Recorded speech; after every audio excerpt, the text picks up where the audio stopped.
Hi, David. Hi, Joe. How you guys doing? Brothers, everything's good. Good to see you Hey all. guys. I see, David, you're home from the Million Gig March. I'm sure it's only temporary, but how close are you to the millionth gig? You'd have to ask Doc Kupka. Actually keeps track of the actual number of gigs. Oh, wow. Yeah. All I right. don't know the number, you know. Sometimes it feels like a million a month. Yeah. I hear you. So we've been working, I don't know, probably, David, I don't know, close to 2 years, maybe two Yeah. years. We started kicking around some ideas for another book. Yep. And I wasn't sure exactly how it would come together and kind of the shape. These things always have their own twists and turns, and we kind of create on the fly, I think, a lot. But why don't you tell us about how this really came about? DG'z Notebook with Yeah. a Z on the end. Well, it's based on my practice notebook, which I have here. The practice notebook, just a spiral thing with kind of a record of, practice sessions. And so it's kind of like the 2 year thing you talk about. That's kind of like when we did the Code of Funk. It took us 2 years to put all that together as Yeah, well, right. because we had an idea there. That one, right? That took 2 years because we had the idea, but we didn't have the technology yet to make it happen, right? Right. Because I wanted to do loops and I wanted to do this other stuff, but nothing existed yet, that was readily available. We tried different things, and then finally we found Tony Verderosa, and he was able to do it exactly as we envisioned, right? So that was pretty cool. So this was sort of that sort of vibe too. I came to you with an idea. I didn't really know how it was going to come together. That was never in the initial thinking. Well, this is kind of cool. Let's try it, right? So we just started trying different stuff. And then COVID happened. So I had to try to become a video production studio as well as, putting the book together, which was, I hate to say it, a nightmare. It was made putting the book together very difficult because I was trying to learn how to do video and all this other stuff. I got some great help. Jim Toscano, man, he was so great with it. I mean, he just gave me so much help. Now I got about 1 million cables, you know, in my garage, thanks to him. The residual effect of all of this, I have 1 million cables, you know. But when I finally, when I went to Italy last summer, that was the kind of the turning point because I struggled with this all the way up until then. That was June. And we went for our yearly sabbatical with family and all this stuff. We go every year. And so we ended up staying for the whole month of June. And I decided I was going to let everything go, which was pretty difficult to do. Uh, so I finally was able to get in vacation mode. And my brother-in-law, who's a drummer, we stay at his house, Franco Rossi, and he has a great studio in his place. So I started going in there just to practice and fool around. All of a sudden, the shape of the book appeared, and he and I would have breakfast together up in his kitchen, and we would talk. And he's a great guy. He's very smart, and he's a teacher. He writes books himself, and so we started talking about the ideas. I have ideas and things like that, and he always liked that stuff. We talk about it. I go down in the studio. All of a sudden, everything starts coming together, and I left with, the vacation with a PDF of 30 different things that were going to go into the book. And really, that was like all of a sudden it was there. And then I told you about it, and you said, go shoot video somewhere. That's what and I tell you, when you said that, it was such a relief because I was trying so hard to make the video thing happen, but it wasn't working in the way that I knew it should, the quality and, the whole thing. Right. And so we got Phil Hawkins, great guy here in the Bay Area, to do it. The guy's like some kind of an alien dude. He's a great musician.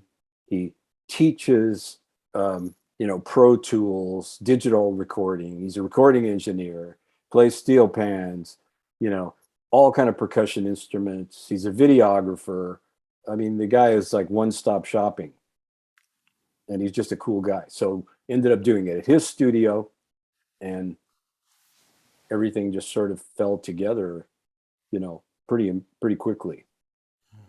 I kind of tend to forget the painful parts of a project, but yes, I remember the many, many phone calls and hearing the frustration in your voice with video, and then you'd shoot something and send it, and it didn't look right, and it was not the right angle, and we were trying to do too much in a small space, and it was too much for you to control the cameras and play and lock in with a click track and all that, all the above. So as they say, I was having a difficult pregnancy. I second it, and I felt really bad, and we were trying to figure out, it's sometimes you have to throw a lot of things at the wall and see what sticks, and then one day I was kind of saying, look, David's going to bail on this thing soon, because I can hear how frustrated he's getting trying to do the video, never mind write a book.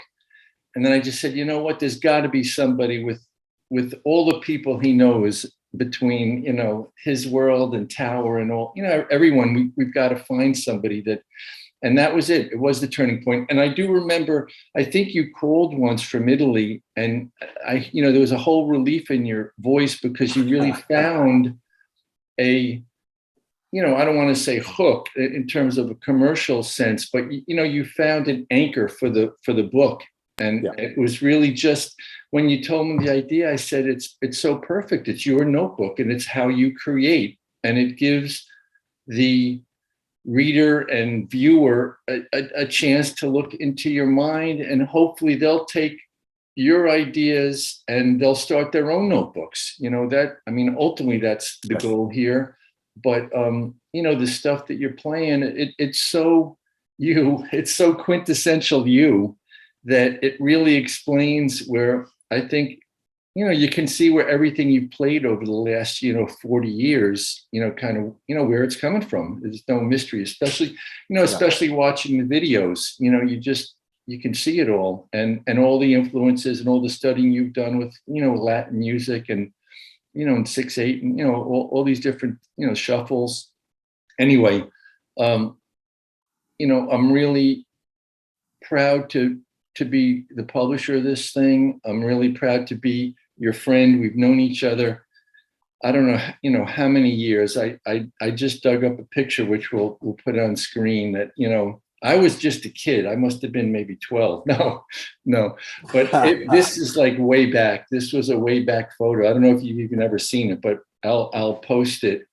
But, bringing Joe in, as he always does, he kind of is a great, helps expedite, and he's really organized and on top of all the moving parts, which I most of the time get very lost and confused. So he's the taskmaster, You guys are a great team. I mean, it's really, really, really great. I learned about those three little dots that I like to use, called, which I didn't know that was called an ellipsis, right? And so I kind of used it in a kind of my stupid way to separate thoughts. I just put the three little dots instead of writing a complete sentence and worrying about grammar and all this stuff. I write this thing down and then the three little dots, right? And so I was all married to these three little dots because, oh man, I'm being creative, right? And of course, Joe, who understands what those three dots mean, right? Which I had no idea, right? He says, no, you can't do that. It doesn't mean that at all. And then he explained, I don't know if I said it just like that. That's kind of, well, you pretty much did. Okay. it was a grammatical spanking Oh, all right. because I was insisting that I had to have these three dots, and you're going, no, you can't do that, man, because it means something else. And so I just said, okay, you're absolutely right. So I've been trying to wean myself off the three dot thing when I'm taking my own notes and stuff. It's very difficult. You, You know, you know, it's funny because what we're talking about here is the copy editing and the act of writing, which everyone listening to this probably does. And we were talking about in the pandemic. You were trying to do all that video stuff because we had no choice. Nobody was going to other people's places to be exposed to each other. correct, correct. Not quite like that, but in working with Hudson, we're small, we're lean and mean. We get in, we get out quick. It's all hands on deck. So when I first started working as an author back in the day, I remember getting from a professional copy editor like a redlined, proof of stuff that I had written, and I was like, oh wait a minute, I got A's in English, like now I feel like I'm illiterate here, and I would go through and so just yeah, I mean it's funny that the different things, we're drummers, but when it comes to organizing a project like this, there are so many other aspects that are, they're related to drumming, but they're not drumming. And that's what putting a book together, or, back in the day, a Hudson DVD, but now a Hudson book, is it requires a lot of organization and a lot of thinking. And this particular project, just the insight, I guess the grand sort of like the big picture is DG'z Notebook, your approach to your own growth, your approach to your own practice, and how you gather things in the notebook and they grow and lead you into new avenues of developing your sound and your ideas. Yes. And that as the big picture is really interesting to see how you do that.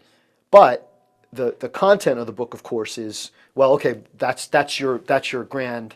This is how I approach practice. But what are you practicing? And what are you practicing? What I found really great about this book was,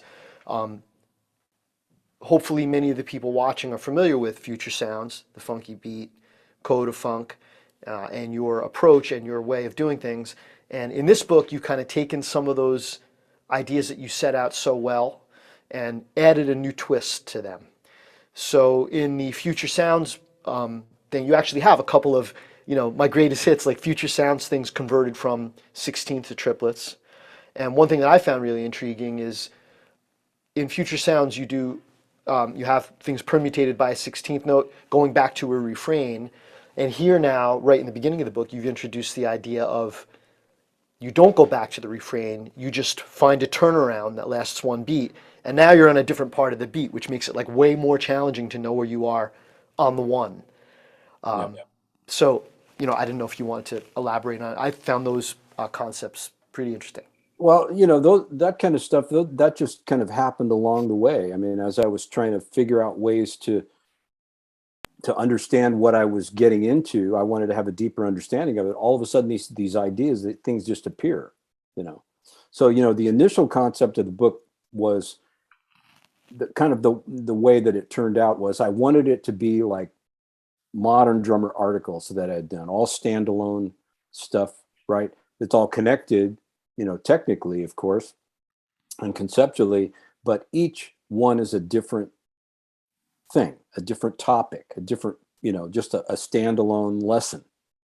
And so that was what kind of how the book ended up being, right? And so the source material became things in my practice notebook, which is a practice journal.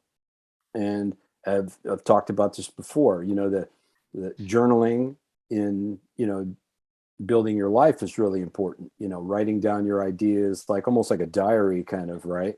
But that helps to bring the ideas to life, those things that you're thinking about. Well, this is the same idea, but this is musical ideas. Like, here's a Tower of Power song called Can't You See? We recorded this in 1972, something like that.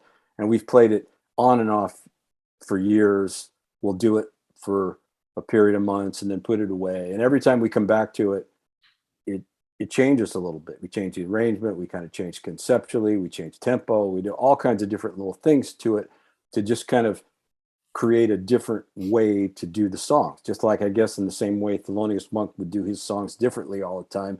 You know, it's kind of like that sort of vibe, right?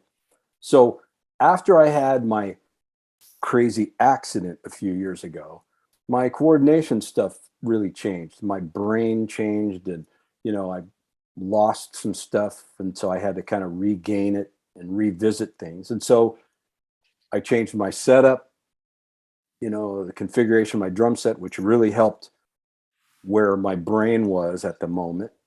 And so that kind of changed my creative thing too. You know, it just everything went sort of in a different direction, a different way. So this Can't You See, this is labeled, this is from January 19th of this last year. This is Can't You See 2022. So this is kind of the way that I'm approaching playing the song at the moment. That kind of thing. It's just evolves, right? And so the lessons in the book, DG'z Notebook, came from this kind of idea, my practice sessions. I write things down that I get into, things that really hit my ear, and I date it. Here's, what's this one? This is February 26th. There's some permutation stuff in there and some crazy little ideas, right? Here's, oh, this is like this week. This is really cool. So this is this week. I was playing along with Marcus Miller, and he has a song called High Life. He has a CD called Aphrodisia, and he has all these really cool, you know, kind of African inspired, you know, songs. And so I was just fooling around playing along with one of them. And I took that exercise that's in the book, or that study that's in the notebook called The Funky Foot, and I was playing it along with that. And it was kind of cool. It just sounded good, you know, I don't know. And so here's another one. This is on the 25th, and this was playing along with Richard Bona's track called Joko Joko, which comes from all the Cuban stuff that he did, and you can find it on YouTube. But it's just killer, man. And you can come up with so many different things. So some of these things that are in the notebook, I'll just play them over and over and over again. And I play it with different music. And every time I play with different music, it makes me think of it in a different way. I'll try permutating it in a different way. And so maybe I'll play through the song, and I'll just use the song as like a kind of a metronome and a backdrop. And I don't even worry about an arrangement. I'll just play through a whole bunch of these grooves as the track is going. And so I can hear how things sound in a musical context. And it really changes everything. I mean, it's really, some of the changes in the grooves are really dramatic when you hear it in a musical context. It's really amazing how it works. And so creatively, it just takes everything in all these different unexpected sort of directions, you know. This jam with PME is actually about that, right? Yeah, that came from, I was in the basement at my brother-in-law's house in Italy, and I was playing along with Peter Michael Escovedo's song, that Ghetto Mambo song, which is really cool. And so I was just using it as a backdrop and started playing along with something that came from the Code of Funk, and it turned into that. You know, there's a lot, I just want to interrupt for a second, you know, to unpack in what you just said, David. First, I think it's amazing, and I've talked about this with some of our mutual friends like Michael Shreve and Mike Clark, that you still practice and you still have a passion to learn, and as many years as you've been playing and what you've been through in the last, you know, 5 years of your life, you know, you still are, you're so dedicated and devoted to the instrument that it really is inspiring. So I just wanted to say that, and, you know, for people that are watching to really think about that. I mean, that's a pretty astounding, thing. I mean, you think about an athlete, they put in their 10,000 hours, and they're in the batting cage all year round, practicing their swing. But, by the time they get to be 40, they're pretty much done. Maybe they'll coach, or maybe they'll just sit on the beach somewhere, or they'll, go into, selling sneakers or something. I don't know. But you know what I mean? Your life and career and the arc of your musical career, it just keeps going. And it's just an astounding thing. So I just wanted to make a point of. No, I appreciate you people saying think that. I about mean, it. I don't think that age really has to factor into what we do, the way that people kind of think about age, It's like, okay, so I'm 75 years old, which I can't even believe that happened. How did that happen?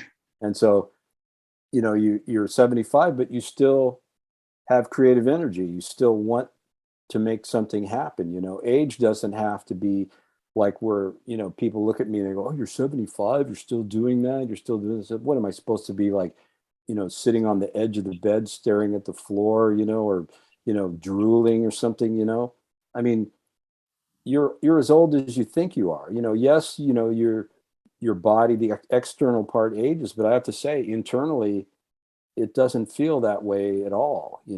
I feel like I did even better than years and years ago creatively. I have so many ideas and so many different things, you know. Plus this shit is just fun. I mean, what can I say, man? It's challenging, it takes you to the edge of what you are, right? Yeah. Which you should never be afraid to do that, and that stops people, the fear of going into a place where in your life where you are exposed. It's either going to work or it's not going to work, right? And the beauty of the Million Gig March is that we all kind of think that way. Tower environment, is like that. We're a self-policing unit. We want to play good all the time. It's a very creative, super creative situation.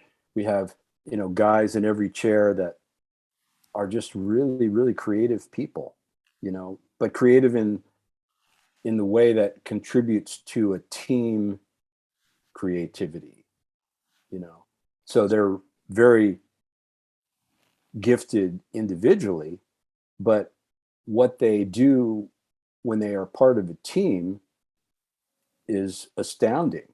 The collective thing that happens, And so my music life is a product of that. Tower Power is like kind of like this experimental lab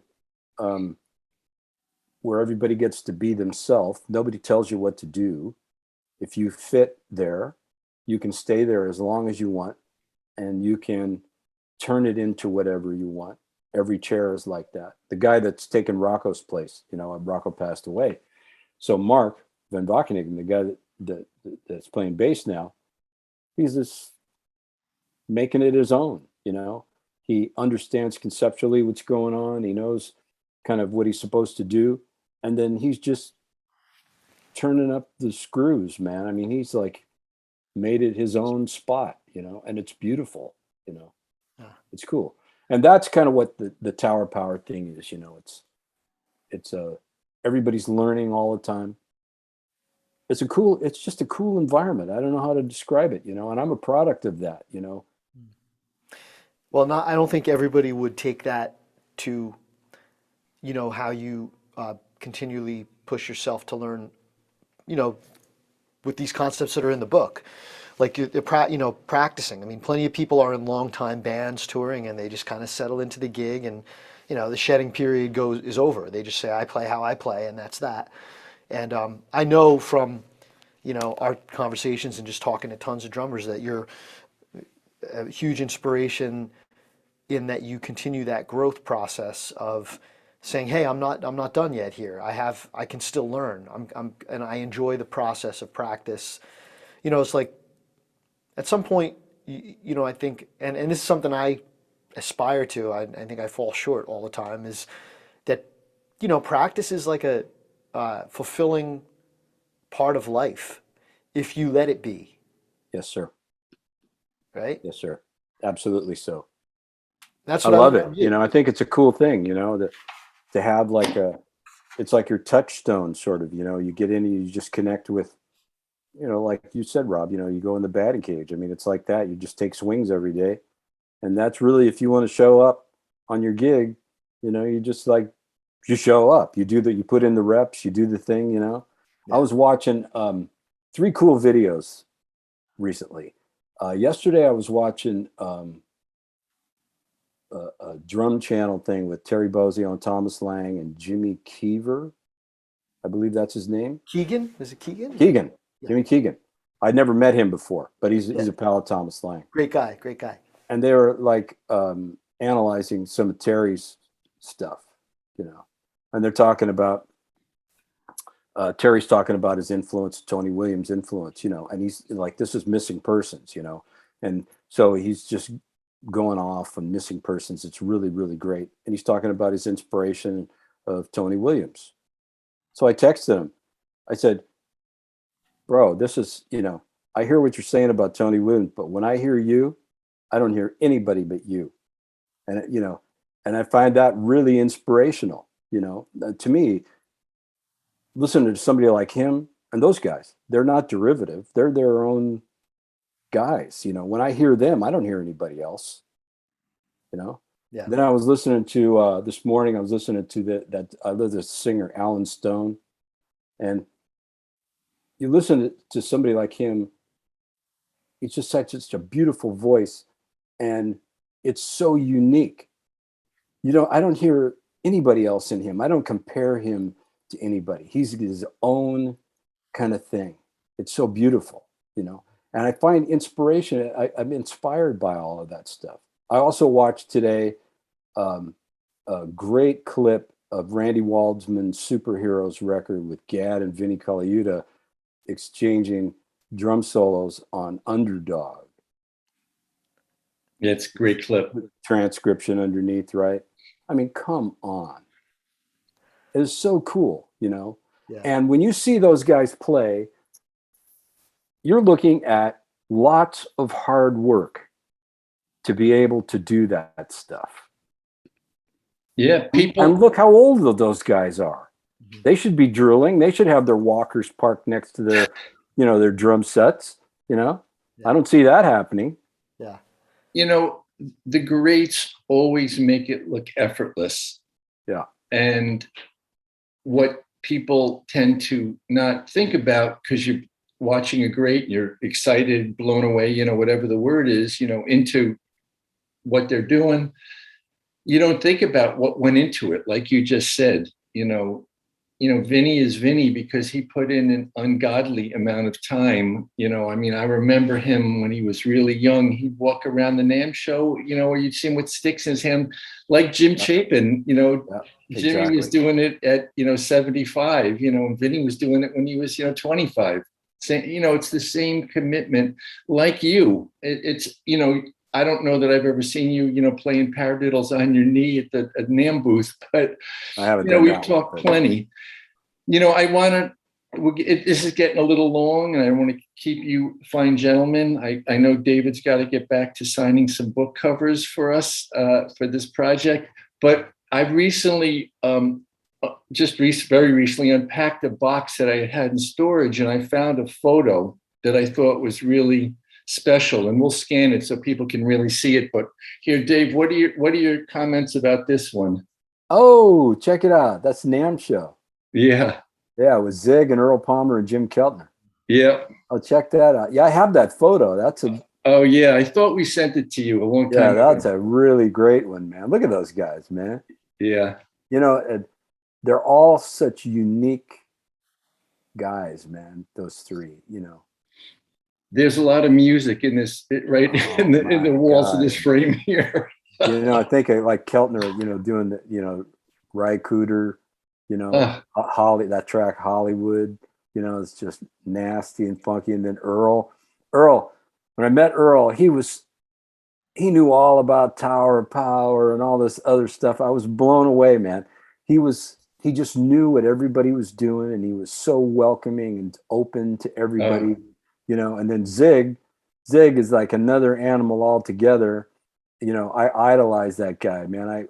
I listened to him so much, you know, in the early Tower days, you know, and brilliant Sissy Strut and all the, you know, Here Comes Demeter Man and all those really great things that he did. You know, nobody does that stuff. I mean, come on, that's like standalone. Those three guys, that's like Mount Rushmore. That is a Mount Rushmore of drummers for sure. I mean, I remember I kicked myself, you know, every few weeks, you know, for the last 20 years of not recording some of those dinners we had with everyone sitting around and talking about music and their recording, you know, whatever. It was just unbelievable.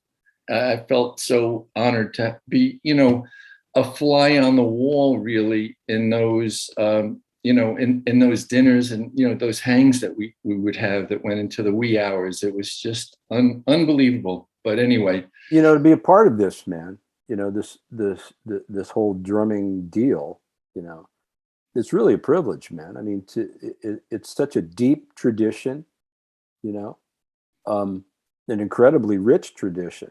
Absolutely. And you know, I think that all the guys that we know, you know, they're all respecters of that tradition, you know, and respect, you know, the line that we all come from, you know.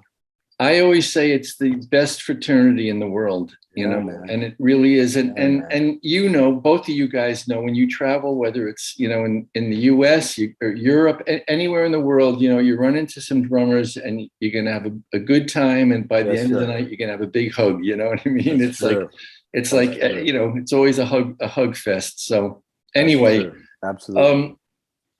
Anything that you want to touch on that we didn't mention about the book? I love the name of it.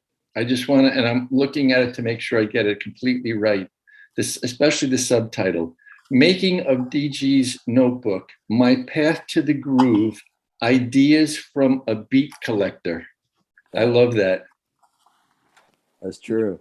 Ideas from a Beat Collector. So, yeah, it's been a pleasure, Dave, and a real honor. And I take the responsibility of presenting your work in a very serious way, you know. And I've always tried to give 110% because I really respect it, and I know it's going to be around a lot longer than we are. So we better do it damn right, you know. Hey, we got a good team here, you know. I mean, there's, you know, we got a lot of work ahead of us, a lot of things, a lot of projects to do yet.